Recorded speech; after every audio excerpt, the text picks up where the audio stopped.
you're playing into Trundle as well with the pillar. I'm not sold on it. I'll be happy to be proven wrong. But I'm scared a little bit for the EG bot lane, seeing 3 picks like that into it. I'm with you. This is a sweaty. I'm worried. Very nervy looking at this draft right now as an EG fan for Mad Lions. Looking good so far. The only question now is, what are they going to round it out on the top side? Yes, it is all reliable. Ornn coming in blind for Armut. And I think it just makes sense, right? Now it's banned away. You don't want to see the Rumble again. We saw the Ornn in yesterday's series. Long range engage. You can play the weak side. You're not going to be attacked. You can just kind of chill up towards that top side. Play fully towards this bot side. If Elyoya doesn't have to get a single pressure gang on the top side, Elyoya's happy to just be on the bot side. It is JoJo's set. It is JoJo's set into the Sylas. Not too much of a surprise given when we saw the rando set. What felt like the only draft pick we had seen was the Sylas. Makes sense that it is the counter pick there. We'll have to see how this one goes. We talked a bit yesterday about how Sylas is not actually that strong of a laner, especially into melee matchups. You often take him into matchups where you can scale against range champions who can't pressure you hard enough to actually bully you in the short mid lane. If you go melee versus melee, sometimes he can actually get scrapped out pretty hard. But this is not enough AP damage. Yumi's going to bin Ludens for sure, and she's going to max Q. But you have Set, Sivir, and Gangplank. Sejuani does give some magic damage, but it's certainly not what you're looking to be the highlight. Who needs magic damage when you have true damage? JoJo's going to land every haymaker, trial by fire. There you go. Absolutely enough true damage to burn through. 3 tanks! Setting it up, I believe. No, this is very much a scary draft for EG, both in terms of how the comps interact, like you're talking about, the immense amount of dive with only one very big backline threat in the Sivir. If you can get on top of her and blow her up, there's not that much damage, as well as the fact that, like you said, it's very physical damage heavy. All 3 lanes physical damage oriented. Does mean it feels like EG are kind of in a want to snowball, but none of your picks really want to do that, except mid lane probably. So expect a lot of ganks early from Inspired. You do have double melee solo laner, so you can get that kind of combo going, but GP is really not what you associate with Sejuani early chain ganks with melee. Yeah, it's almost like kind of the older, earlier patch, different roster EG, right? Weak side bottom lane that scales well, and then a pretty proactive top side. How that plays out in this game on this stage, we'll have to find out, because they're right into it. Round 2 between Mad Lions and EG. EG looking to see if they can start a sweep. They've already done the impossible, winning a game versus EU this year. See how many more they can get as Mad want to even things up. Starting aggressive on the bot side, seeing if Kaiser's going to be around here. And still move up towards the tri-bush, but Unforgiven will most likely just spot it. Yep, there you have it. Oh, set E, maybe going to get in range. Draven W, heal comes through. Nice usage of summoners there by Vulcan. Gets the flash out of Unforgiven. Again, the Draven losing his flash at level 1. This time not in the lane phase, but it means, again, it's going to be hard for the Draven to fully exert the laning dominance that the champion can provide if you can't have the safety of a flash up. And while it's a small thing, that means the Draven is not going to be in the lane to auto-attack immediately at the first one on the minion wave and get that pressure, so it'll actually be easier for Kaori to Vulcan to dictate at least the first few waves now. The one nice thing for Mad Lions, they already know EG's game plan. Jojo Pune in all chat, we said it was very quiet and respectful game 1. We'd see if that would stick. After 1 win under his belt, Jojo Pune's feeling himself. Says, camp mid, guys. I'm telling you, he needs it. Level 3 gank or he's in trouble, we can't say. And I guess trying to make that known right now. Niski winning the first part of the trade, but set passive pretty good. And something Jojo has to be worried about is the fact that Niski actually hit a ward level 1, which means that he'll get level 2 on the first wave in the mid lane. So if he's trying to trade too hard when they trade even in terms of killing the minions, Niski will actually win that due to a level advantage. Thumbs up from Jojo. Keeping the wave in a good spot. Once you get the Sono, hits level 2 as well. Got a kill on a creep, I believe. So very nice trading from Jojo. Yeah, so the good thing for Jojo was that he had the push, he killed more minions, so despite the XP advantage being on Niski, it did not matter in this instance. Jojo going to want to shove this wave in, get the wave further away from the turret, keep pressure up onto Niski. Mad Lions bot lane with Kaiser wrapping around, having pressure. Hold up here, early gank topside. Love this look out of Elyoya. Impact in trouble, gonna have to find the fat flash, or maybe just not gonna use it. No, does get it, but Elyoya chases. Pillar is there, Q is good. That's gonna be first blood again for Elyoya. Great pathing to begin the entire series with here, or second series of the game here now. Inspired though, down towards the bot side where Unforgiven does not have the flash, but the Mad Lions bot lane, they're not getting too aggressive yet, but Kaori goes forward. Ghosts on in, wants to try and make the play, is going to get the flash out of Kaiser this time. Ignite down as well, Inspired here, but they can't find the follow-up. Good defense by Mad Lions. All right, Mad Lions make their play up in the top side. Very nice clear by Elyoya, going buff to gank. A very awkward timing window for Impact. You could see caught him unaware that that was coming. EG felt forced to make something else happen on the bot side. Yeah, you get Kaiser's flash, which again is stemming that aggression. But right now, what you're really worried about is this snowball on the top side. Elyoya looking for the repeat gank, and there's no defense coming. 2 dives actually happening, so we're going to start in top lane. Bottom lane, you can see there's the TP in from Jojo. Impact in a little bit of trouble, but does defend long enough. Now Jojo's in. That's going to force the flash out of armor. Bottom lane, looks like it's not going the right way either for EG. So 2 different dives, but no kills. So they burned the teleport at least there from Jojo, but still messy gank as well. You get the flash out. It was good tower juggling. Armor's so close to taking more damage. I think that still is a net positive for Mad Lions, if I'm going to say. You got to absorb some of the resources from EG in the bot side and the top lane, relieving that pressure from Niski. Able to use his teleport for lane now greedily if he wants to, and kind of control Jojo Pune a little bit more. What's really interesting to me with at least the Mad Lions strategy so far is the fact that they decided to play up towards the top side. And when they did that, that allowed Inspired and the rest of EG to stabilize this Draven lane once more down towards the bottom side. And even then, Inspired is doing a good job of being in towards the enemy red side, clearing away some of the camps, getting an experience lead. I do believe it took away the Crocs too. Now he's in a position to gank the mid lane. Fascinating mid 1v1, but Inspired going to make it very uneven. Flash Q's going to get the knock up. Niski almost stunned. Should follow through. There's the damage. Inspired gets one back. A little bit later than Jojo called out. It's level 4 and level 5 that the gank comes in, but they do find the kill on mid lane. Niski losing his flash does cost Jojo's, but we'll see if they can keep chain ganking mid now. There is a level advantage for Inspired as well. Yeah, great job from Inspired to strike back in the matchup here between the 2 junglers. Elyoya started up on the top side, Inspired down towards the bot, finding the gank in the mid lane before Elyoya is done with the wolves, meaning that they can just turn on Niski immediately. And this does bring us to our Mercedes-Benz featured matchup between the 2 junglers. As we'll get a replay first, here is that gank on the mid lane. Inspired's going to come in and turn this one around. Jojo has the setup, forces Niski up into the lane, which I think is what honestly makes them want to go for this play, just getting too aggressive with his trades here. It's the fact that he knows that Elyoya is on the wolves, so he thinks that it's going to be easy for him to come around. What he's not anticipating is the fact that Inspired has been clearing the Raptors, so it's just this mismatching timing that Inspired wins out on.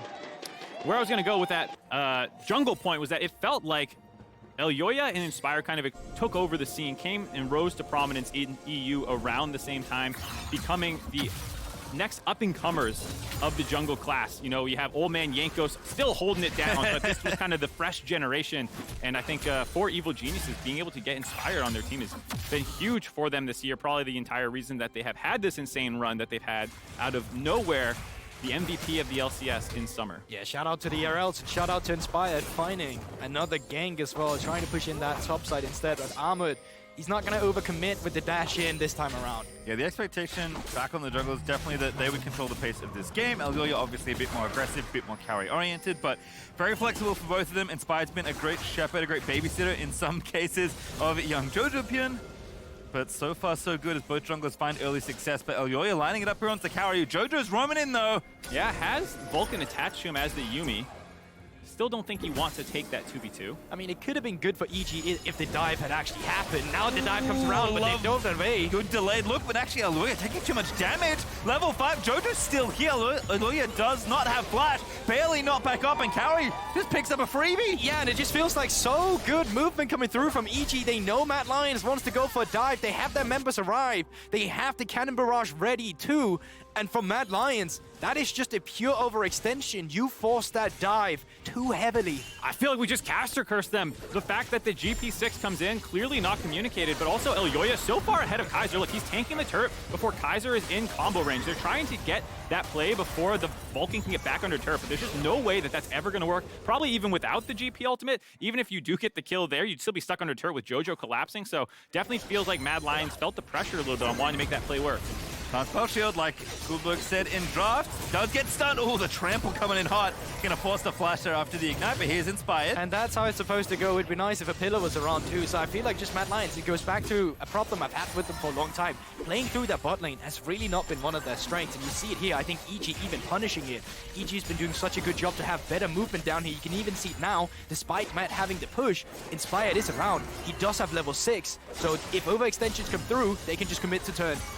He has Ignite as well. Does have a spellbook from the jungle, so swapped over for a bit of extra power in the potential gank, but nothing happening there. Yeah, Mad Lions back off the wave at the right time. No flash, no 6 for Yuumi as well. If they might have had another way to set that gank up, then you can have Inspired charging in, but just too safely played by Mad Lions. Gold lead even at the end of the day from all this aggression, so they're not in trouble yet. They should have strong scaling with Armut's masterwork items as well as the more balanced team comp like we were saying.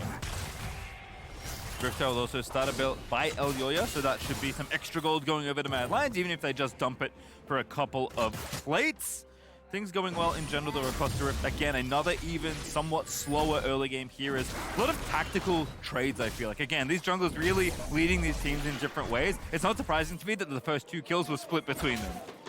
Bot lane has rotated into the mid lane, and let's see what they can actually make of this. Suplex available for both of them. Yep, Niski now trying to go back in, but it's by a 10 nails. Niski with the ulti, and that W is going to find its mark. Just too quick of a play by EG. Niski stole the ultimate, wanted to suplex him back into his team, but Jojo just grabbed him first and threw him further up the lane, just gets exploded. Jojo Pew 1-0, got the emote spam going, flexing on set.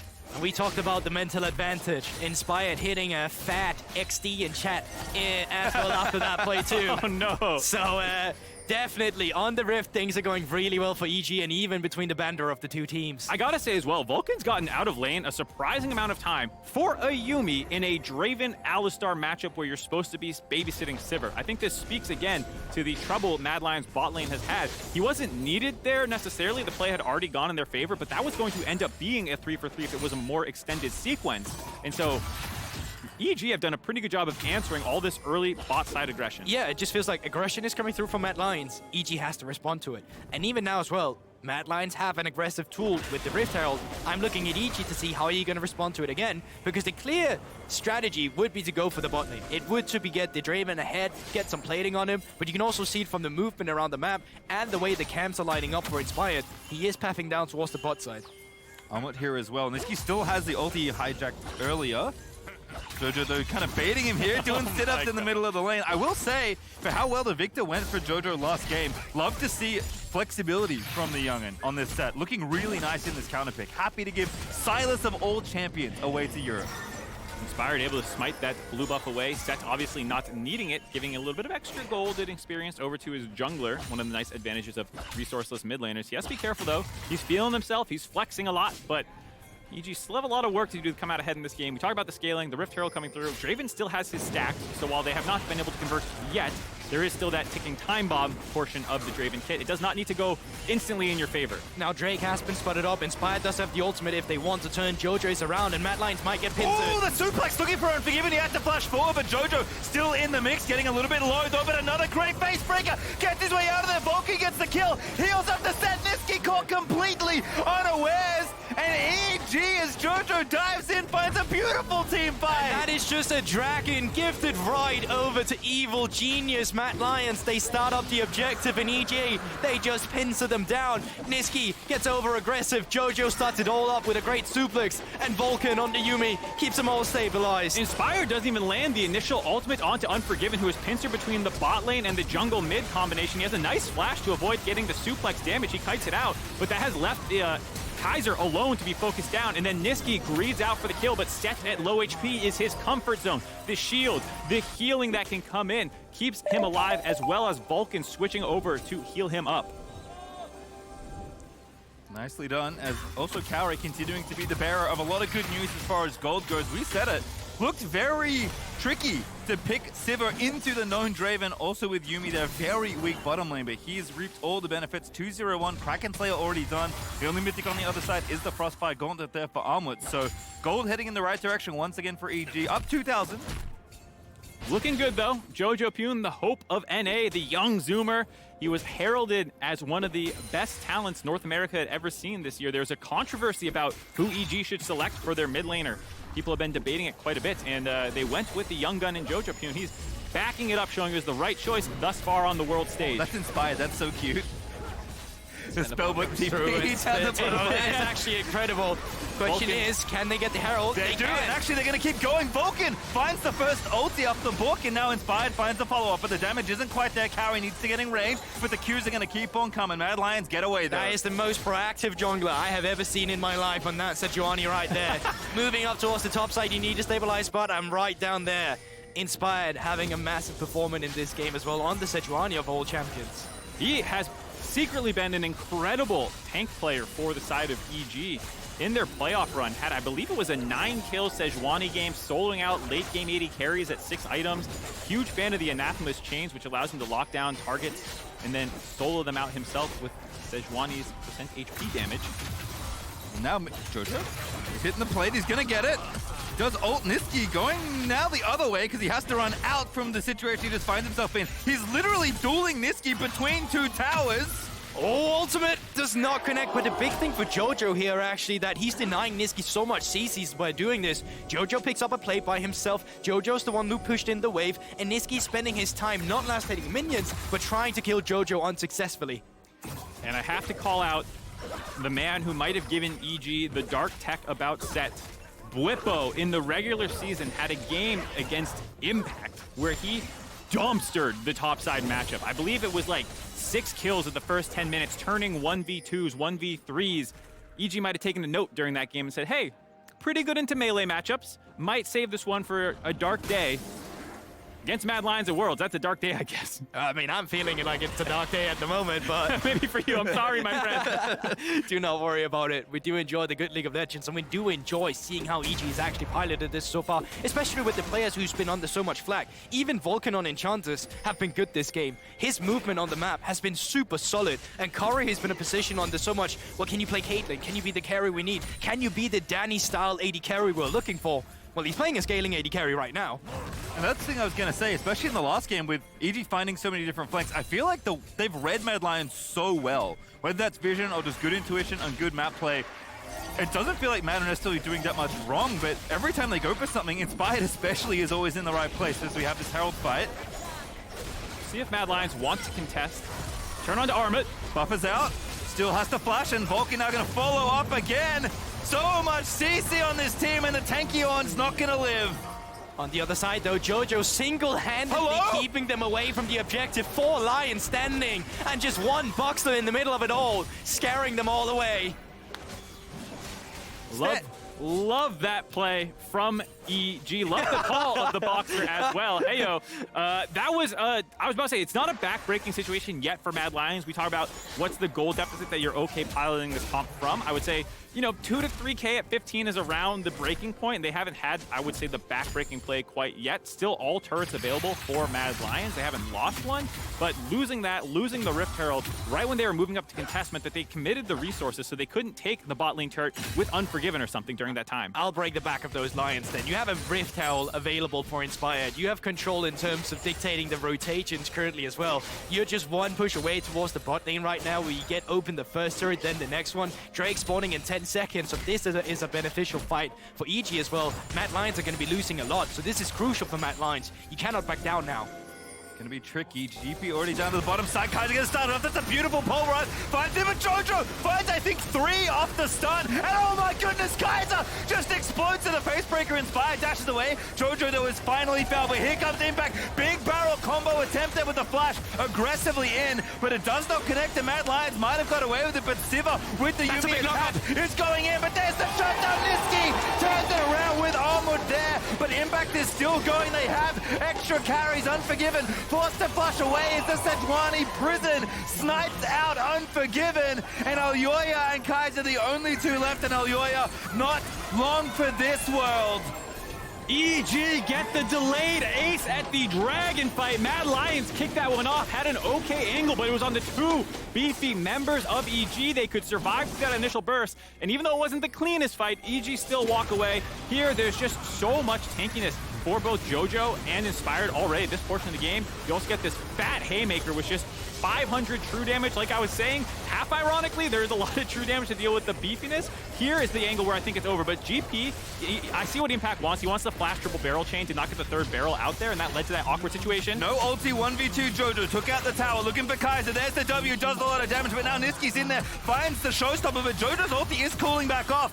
He's just so menacing, and Niski's gonna find it. JoJo cannot get out of that one. But it took 2 members, a teleport play as well, to make that work. I think the heads-up play is the fact that EG was not on the map yet. Had Inspired been on the bot side, when you send 4 members top, you would have lost so much on the bottom side against the Rift Herald. So Mad Lions, they make one play happen, but this is still EG's Rift right now. Yeah, 5,500 gold lead in EG's pocket. Nice play by Mad Lions. It's going to take a lot more of plays like that to be able to turn this game around. The fact that they have not gotten the Draven popping off quite yet, still got shut down in that last fight.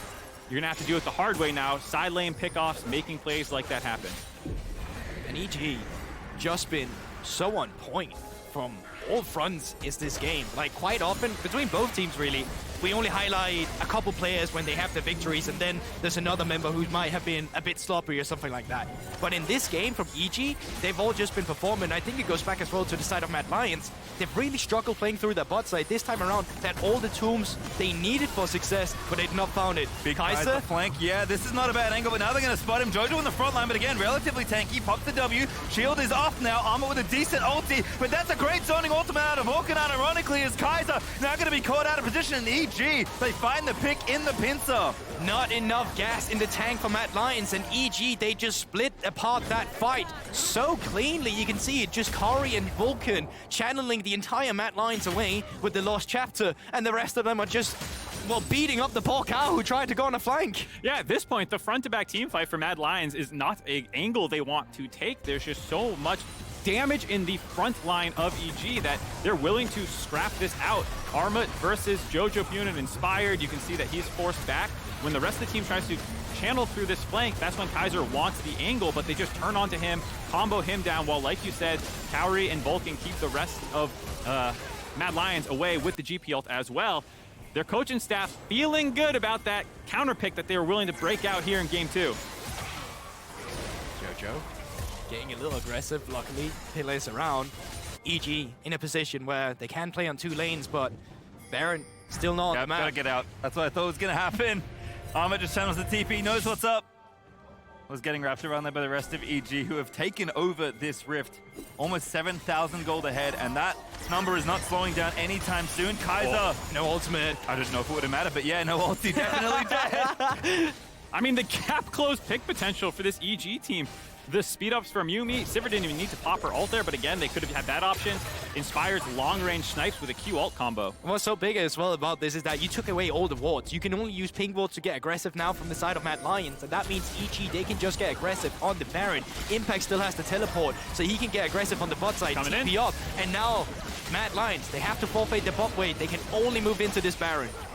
See how they want to do this one. JoJo Pune has ult and can always just rip Elyoya away from the Baron for an uncontested smite. Mad Lions will probably have to take the fight if they want to stop this. JoJo trying to intercept Armut, I think. No, he's going to get stunned up instead. He's still got the Yuumi attached, but JoJo is just so strong. The front line will not be stopped. But actually a snipe on the other side onto Kauri, who's trying to play 1v2, but Impact, the ever the team fight is peeled for him, and JoJo has done the dive with the rest of the squad. Still alive, and that wallet is starting to feel a touch too heavy for Mad Lions. That's a great knockup, but that's a double kill for Impact. Delayed ace. Kaiser came back alive during that fight. Again! But EG are smurfing this game. 17-4 in kills, 10,000 gold up, a 21-minute Baron about to go in their favor, looking to go up 2-0 in the series. EG, they're just playing this so clean, and I really wish I could give some credit to Mad Lions in this game, but I can't. EG has fully outmaneuvered them. EG has fully had their number in every single part of the lane.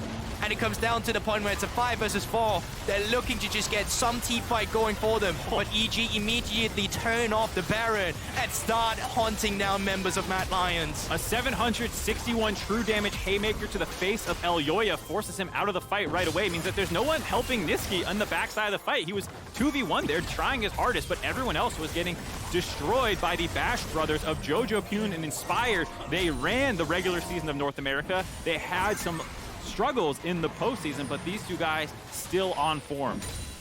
Nice thumbs up there for Jojo. Knows the game is going well. As predicted, the Banter floodgates opened after game 1, and I'm sure they'll be back after this one. This Red Bull Baron power play might not be that big, but that's because EG are so far ahead at this point that there's not many steps left in this game.